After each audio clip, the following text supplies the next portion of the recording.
Great, guys. Now we're going to solve the factorial of a number. Remember that the factorial was computed by getting like 3 factorial. It's equal to 3 times 2 times 1.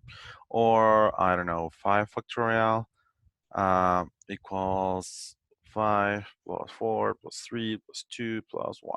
Okay? So it's going to be really easy. And I'm just going to ask for a number. That's going to be the integer of an input. It's going to be num factorial of, that's going to be it. And then I'm going to write for I in range 1, because remember something multiplied times 0 is 0 until num. But remember that in range, the biggest number is not included. So I'm just going to add 1. Again, I'm going to repeat that.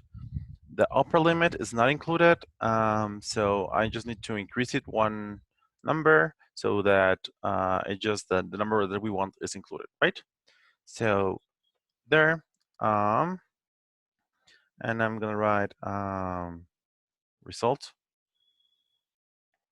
which is gonna be equal to 1. Again, if I started in 0, it's just gonna die because something multiplied times 0 is 0, and well, result times equal I.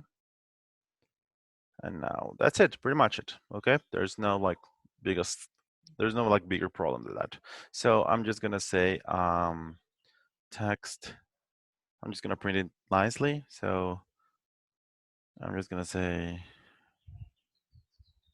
the result of is blah. Okay, so I'm just gonna say print text that format num result.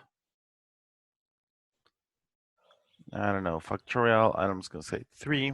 That's 6. It works perfectly. And factorial of 5. It's 120. So beautiful. We made it.